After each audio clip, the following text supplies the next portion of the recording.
Баршаңызға сәлем, есімім Ұлпан, арнама қош келіпсіз. Бүгінгі сабақта шашбау тоқимыз.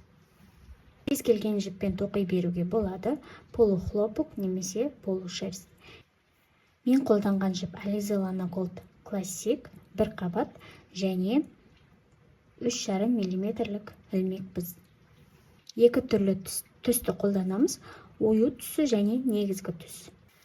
Бұл шашбауды дәл осындай көріністе кез келген артылған жіптен де тоқып алсаңыздар өте жақсы нұсқаның бірі.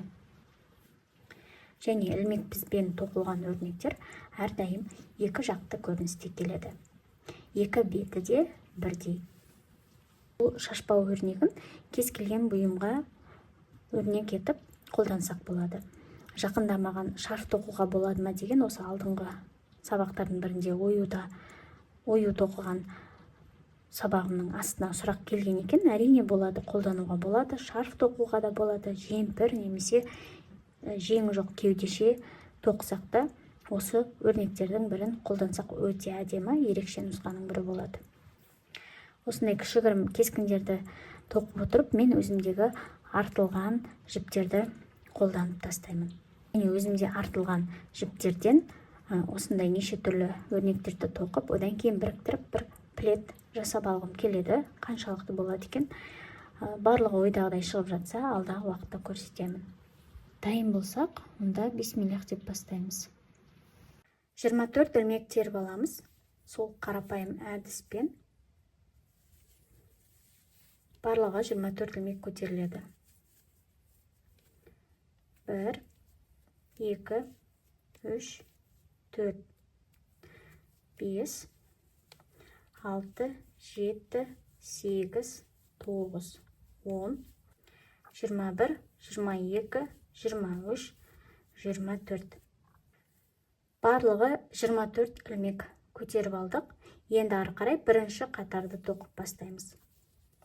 Ол үшін бір ілмек қосымша көтереміз. Жіпті іліп алып көтереміз. Енді қараңыздар, келесі біз осы тұрған ілмек емес, яғни мына жіп шығып тұрған емес, соның қасында тұрған ілмектің ортасынан өткізіп аламыз. Дәл осы тұстан арғы бетіне өтеміз да, жіпті орап, бір ілмек көтеріп шығамыз. Бізде екі ілмек және жіпті орап, екеуін бірге өткіземіз. Бір ілмек тоқып алдық. Енді әрбір осы ілмектің ортасынан өтіп отырып, тоқимыз бірінші қатарды. Келесі екінші ілмегіміз.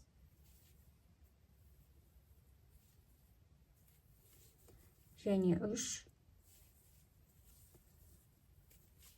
Барлығы 24 ілмегімізді тоқып шығамыз.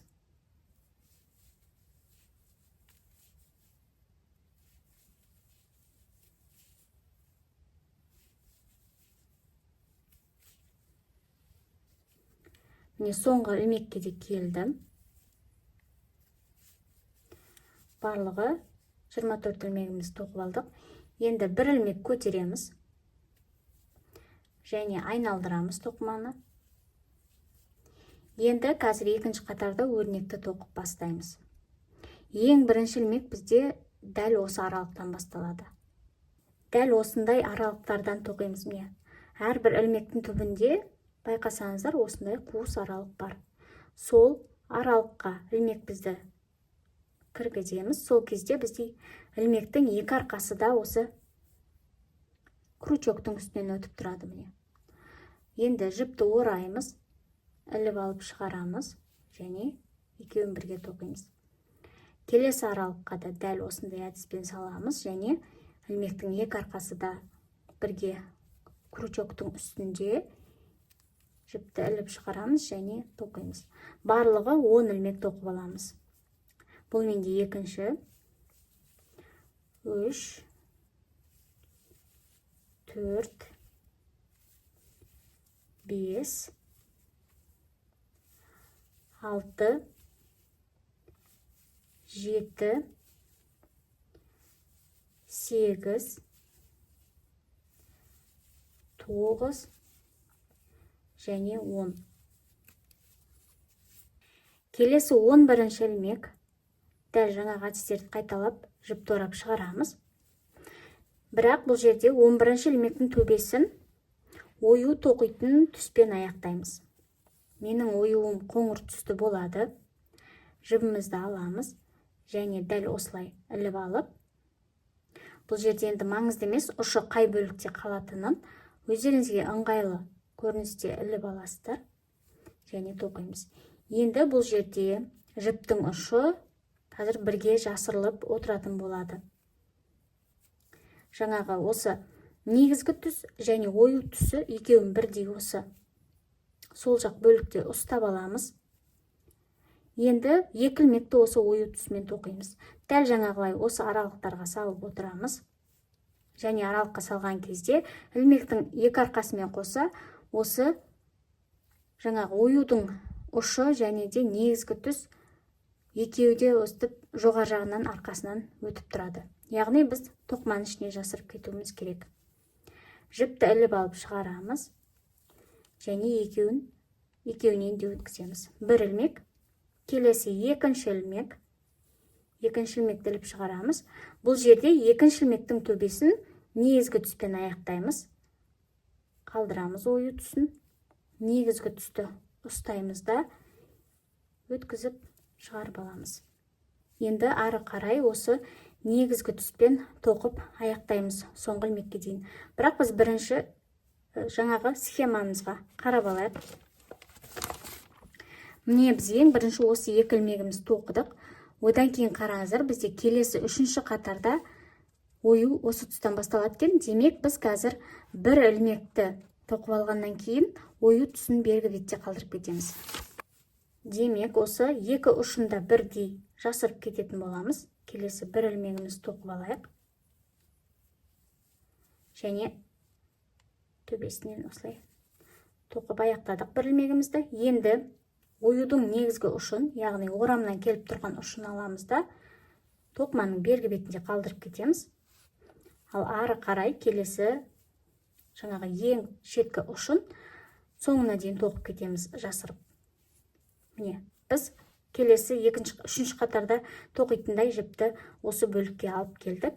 Енді ары қарай тоқманы аяқтаймыз. Сол бір әдіспен аралықтан өтіп отырып, мына жіптің ұшын бірге жасырып кетуді ұмытпаңыздар.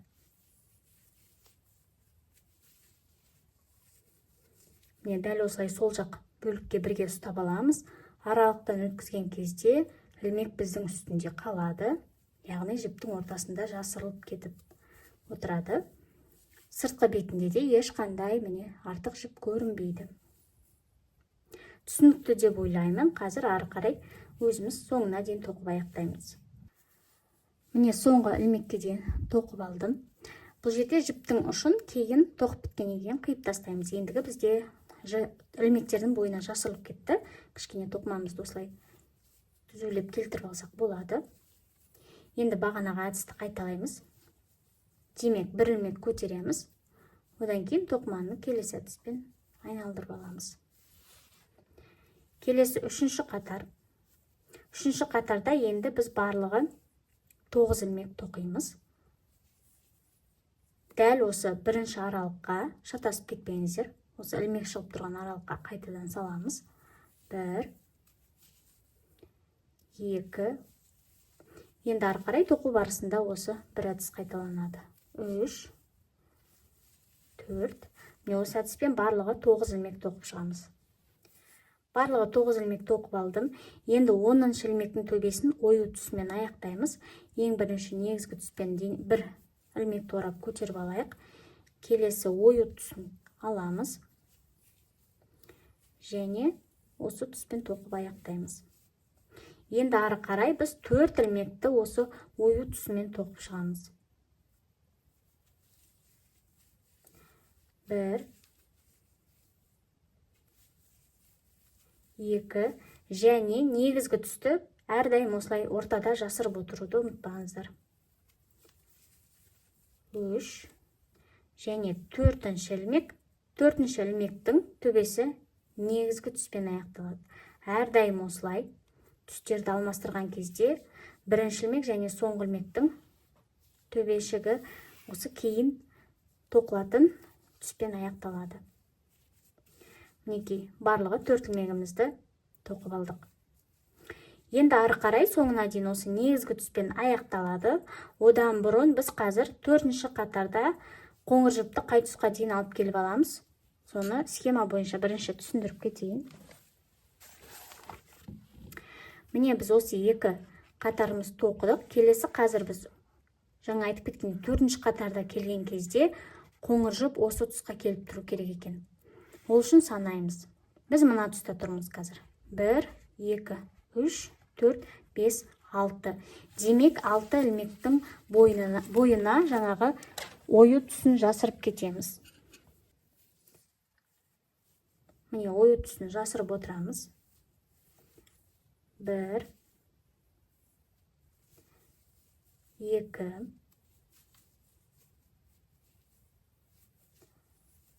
3, 4, 5 және 6-шы. Барлығы 6 ilмектің бойына жасырдық. Енді бұл жерде кішкене қоңыр жіпті тартып, сыртқы бетіне қараймыз. Бос болып қалған жоқ па, соның барлығын мұқият қараймыз. Одан кейін қоңыр жіпті бергі бетте қалдырамыз, яғни ою түсін бергі бетте қалдырып, ары қарай тоқыманы аяқтаймыз. 1, 2, 3 және соңғы 4-ші ilmek. Сол әдеттегідей 1 ilмекті көтереміз, тоқыманы айналдырамыз. Ары қарай 4 ilmek осы негізгі түспен тоқылады. Бірақ бұл жерде 4-ші ilмектің төбесі ою түсімен аяқталады. 1, 2, 3 және 4-ші ilmek. 4-ші ilмектің төбесі ою түсімен тоқылады.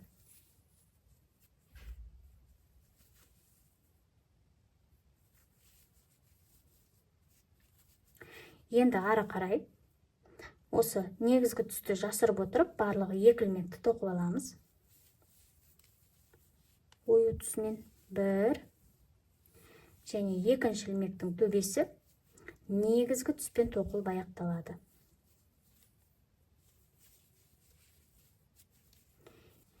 Енді ары қарай ою түсін жасырып отырып, барлығы негізгі түспен 3 ilmek тоқып аламыз. Бұл жерде схемаға қарап отырып тоқып шықсақ болады. 1, 2 және 3-ші ilмектің төбесі келесі ою түсімен тоқылады. Ендігі кезекте ою түсімен 2 ilmekті тоқимыз және негізгі түсті әрдайым жасырып отырамыз. 1, 2-ші ilmek және 2-ші ilmектің төбесі негізгі түспен тоқылады. Ары қарай негізгі түспен 2 ilmek және ою түсін жасырып отырамыз.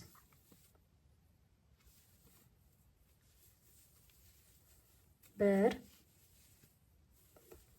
2. 2-ші ilmектің төбесі ою түсімен аяқталады. Енді ою түсімен 2 ilmekті тоқимыз. 1 және 2. 2-ші ilmектің төбесі ою түсімен тоқылып аяқталады. Енді ары қарай ою түсін жасырып отырып, барлығы 3 ilmekті негізгі түспен 1, 2 және 3-ші ilmектің төбесі ою түсімен тоқылады.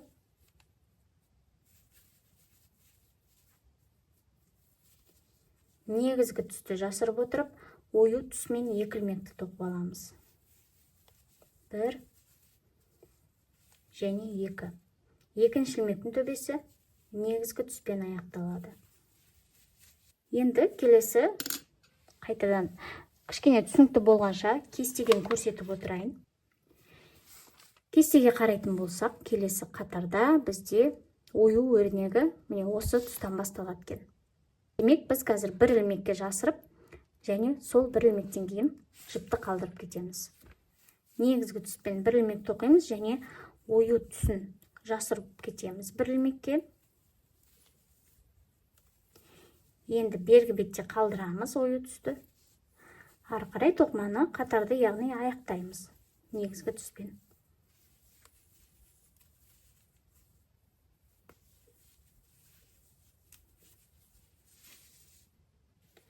Қайталаймыз әдістерді. Бір ілмек көтереміз, тоқыманы айналдырамыз.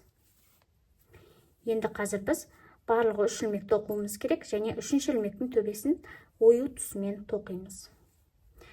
Әрдайым осы бірінші ілмек осы ең бірінші аралықтан тоқылады.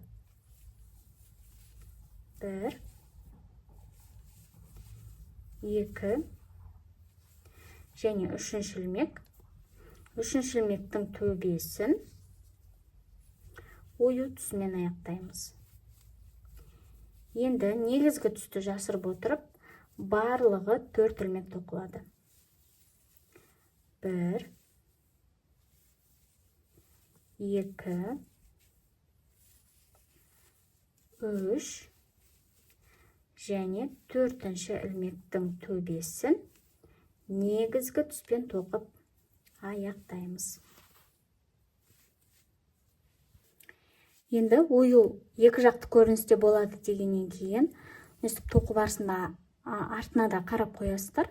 Жаңағы жіптеріміз осы жасырылмай қалып қалмасын. Жіптерді жасырып отқан кезде әрдайым осылай жоғар жағына ұстап аласыздар.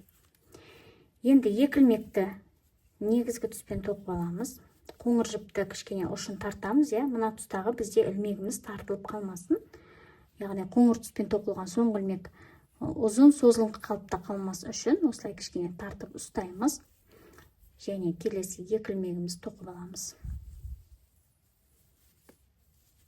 1 және 2-ші ілмек. 2-ші ілмектің төбесін ою түсімен тоқып аламыз. Мен бірден осылай оюдың түсін іліп алып тоқып кетемін. Енді негізгі түсті қалдырамыз. Кесте бойынша екі ілмекті осы ою түсімен тоқылады. Жаңағылай ілмегімізді тартып аламыз осылай. Міне барлығын келтіріп алдық. Енді екі ілмекті осы ою түсімен тоқимыз. 1 және 2-ші ілмек.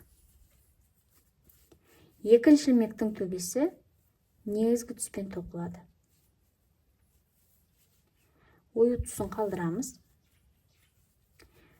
Енді екі ілмекті осы негізгі түспен тоқимыз. Әрдайым жіптердің жасырылып отыруын қадағалаңыздар.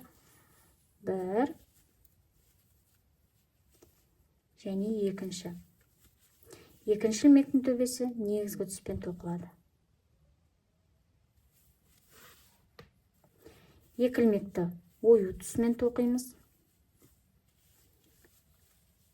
1 және 2. 2-ші ілмектің төбесі негізгі түспен аяқталады. Келесі екі ілмек осы негізгі түспен тоқылады. 1 және 2. 2-ші ілмектің төбесі ою түсімен аяқталады. Және 4 ілмекті осы ою түсімен тоқып аламыз. 1 2 3 4-ші ілмектің төбесі ою түсімен тоқылады. Келесі кесте бойынша оюдың түсін бір ілмектің бойына жасырып кету керек екен. Демек негізгі түспен бір ілмек тоқып жасырып аламыз. Енді жіпті бергі бетте қалдырамыз оюдың түсін, ары қарай қалған ілмектерімізді тоқып қатарды аяқтаймыз. Мен қатардың санын төбеге осы бұрышқа жазып кетіп отырамын. Келесі бір ілмек көтереміз, тоқыманы айналдырамыз және 6-шы қатар. Бұл 6-шы қатарда екі ілмекті осы ою түсімен тоқимыз. Негізгі түспен тоқимыз, яғни екі ілмек. 1 бір ілмек тоқып алдық. Келесі екінші ілмектің төбесі ою тұсымен тоқылады. Келесі беттен ою тұсын көтереміз, төбесін тоқып аламыз. Енді екі ілмекті осы ою тұсымен тоқимыз. Негізгі түсті жасырып отырамыз. Бір және екінші ілмек. Жіпті іліп аламыз.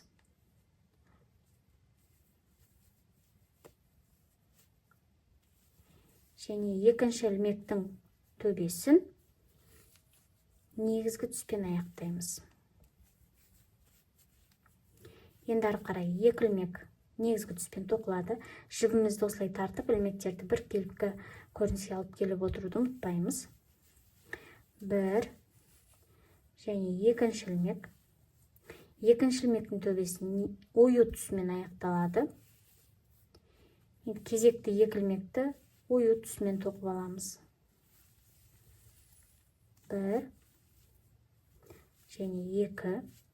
Екінші ілмектің төбесін негізгі түспен тоқимыз. Келесі негізгі түспен екі ілмек тоқылады. Жіптерді жөндеп аламыз. Оюдың түсін жасырып отырамыз. Бір, екі. Екінші ілмектің төбесі ою тұсымен тоқылады.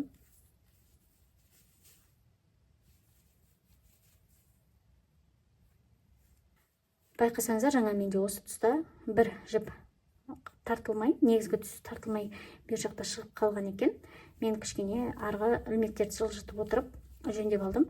Сондай қателік болмас үшін әрдайым осылай қарап отырып жіптерді бір келкі тартып отыруға тырысыңыздар. Келесі ою түсімен төрт ілмек тоқылады. Негізгі түсті жасырып отырамыз. Бір, екі, үш және негізгі түсті қараймыз. Қалып қалмады ма артында кішкене тартып отырамыз. Төртінші ілмекті осы негізгі түспен тоқып аяқтаймыз төбесін. Жіпті тартып отырып тоқып аламыз. Енді негізгі түспен екі ілмек тоқылады. Бір, екі. Екінші ілмектің төбесі ою түсімен аяқталады. Келесі екі ілмек тоқылады ою түсімен. Бір, екі. Екінші ілмектің төбесі негізгі түспен аяқталады. Енді негізгі түспен екі ілмек тоқимыз. Бір, екі және екінші ілмектің төбесі ою түсімен тоқылады. Енді кезекті екі ілмек ою түсімен тоқылады. Бір және екі. Екінші ілмектің төбесі негізгі түспен тоқылып аяқталады. Енді қатарды осы негізгі түспен тоқып аяқтаймыз. Ол үшін біз жай ғана оюдың түсін бергі бетте қалдырып кетеміз. Бізде соңғы екі ілмек бір және екі. Ілмекті көтереміз. Тоқыманы айналдырамыз.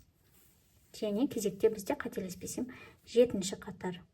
Жетінші қатар. Бұл жерде екі ілмекті негізгі түспен тоқимыз. Бір және екі. Екінші ілмектің төбесін ою түсімен тоқимыз.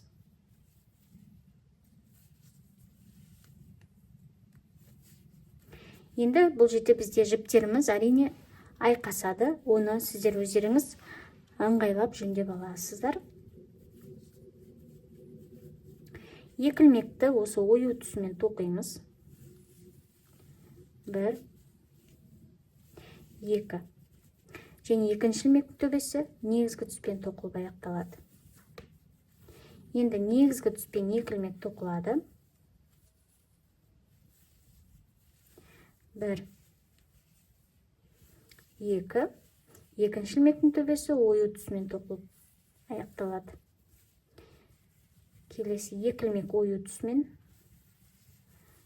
1, 2 және екінші ілмектің төбесі негізгі түспен тоқылады. Келесі негізгі түспен 3 ілмекті тоқимыз.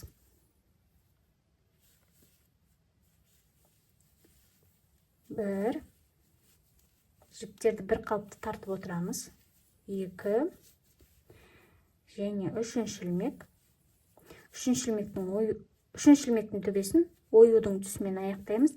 Және осы тұста ешқандай жіптер бос болып қалмады ма, бір қарап қоямыз.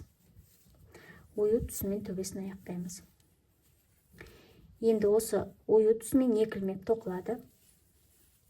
1, 2. Екінші ілмектің төбесі негізгі түспен аяқталады.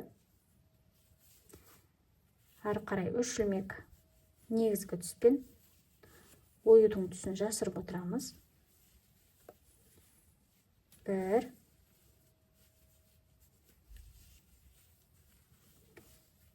2 және 3. 3-ші ілмектің төбесін ою түсімен аяқтаймыз. Ары қарай 2 ілмек тоқимыз оюдың түсімен. 1, 2.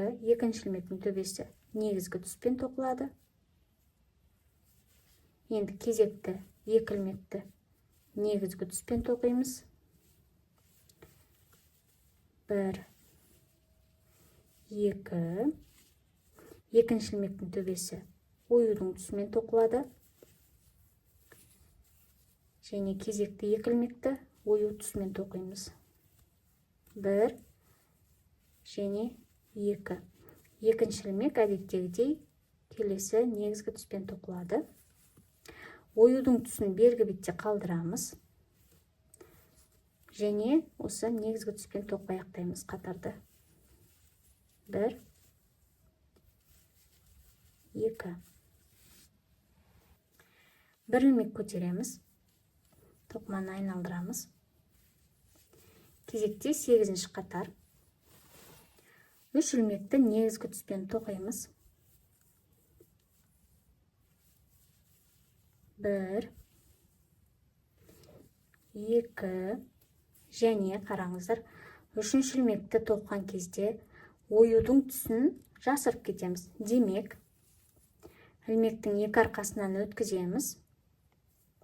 Және оюдың түсі осы қараңыздар, ілмек біздің үстінде жататындай көріністе, яғни бір ілмектің бойына осылай жасырып кетеміз.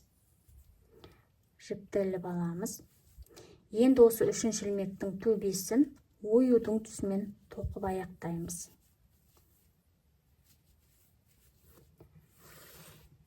Енді осы ою түсімен кезекті 4 ілмегімізді тоқимыз. Негізгі түс жасырылып отырады. 1, 2, 3 және 4-ші ілмек.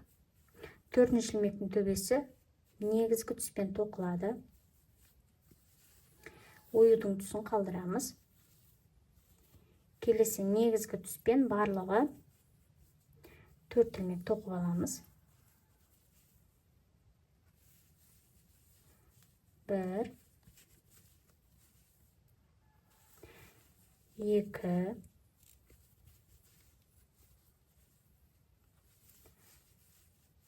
3 және 4-ші ілмек. 4-ші ілмектің төбесін ою түсімен тоқимыз. Ою түсімен 2 ілмек тоқылады. 1 және 2-ші ілмек.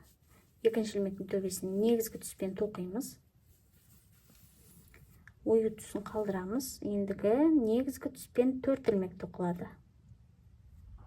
Артық жіптерді осылай алып тастаймын. Келесі 4 ілмегіміз тоқимыз.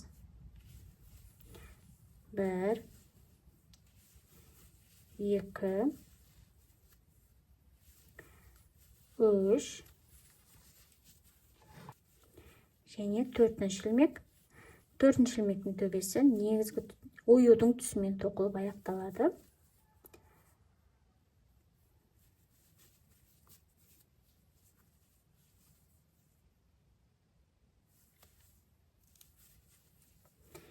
Келесі 4 ілмекті осы ою түсімен тоқимын. 1 негізгі түсті жасырып отырамын. 2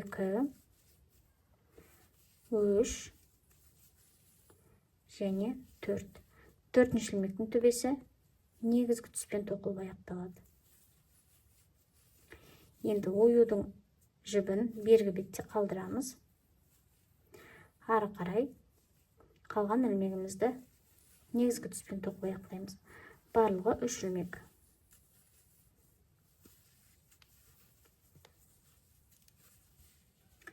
Мен жаңағы айқасқан жіптерді шешу үшін жіптердің орамынан келген ұштарын осы тоқып жатқан үлгінің түбіне дейін алып келемін де жай ғана осылай ұстап тұрамын. Сол кезде шешіледі. Ең оңай әдісі мінекей. Ілмек көтереміз. Тоқыманы айналдырамыз. Келесі 9-ші қатар. Келесі 9-ші қатар. Бұл жерде 4 ілмекті негізгі түспен тоқимыз. Бірінші 3 ілмек тоқып алайық. 1 2 3 және 4-ші ілмекті тоқыған кезде оюдың түсін осы ілмек біздің үстінен жіберейік. Крючоктың үстінен жібереміз, яғни бір ілмектің бойына бері қарай жасырып кетуіміз керек.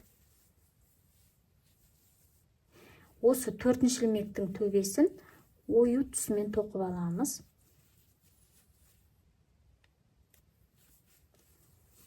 Енді 2 ілмекті осы ою түсімен тоқимыз. Жіптерді жасырып отыруды ұмытпаймыз. 1 2 2-ші ілмектің төбесі негізгі түспен тоқылады. Енді ары қарай негізгі түспен барлығы 5 ілмекті тоқимыз. 5 ілмектің бойына осы оюдың түсі жасырылып отырады. 1 2 3 4 және 5-ші ілмек. 5-ші ілмектің төбесін ою түсімен аяқтаймыз. Және жіптеріңіз бос болып қалмады ма қараймыз. Енді ою түсімен 2 ілмекті тоқимыз. 1 2 2-ші ілмектің төбесі негізгі түспен тоқылады. Ары қарай 5 ілмекті негізгі түспен тоқимыз.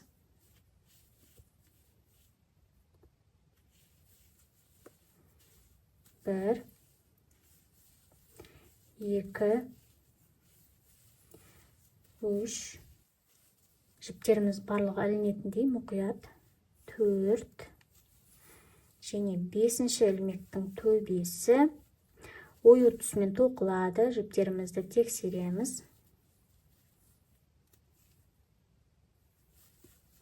2 ілмегімізді ою түсімен тоқимыз.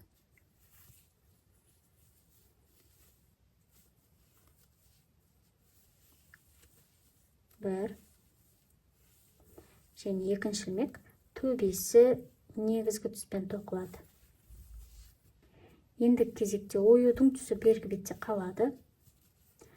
Ары қарай тоқыманы осы қатарда аяқтаймыз, яғни негізгі түспен барлығы 4 ілмек. 1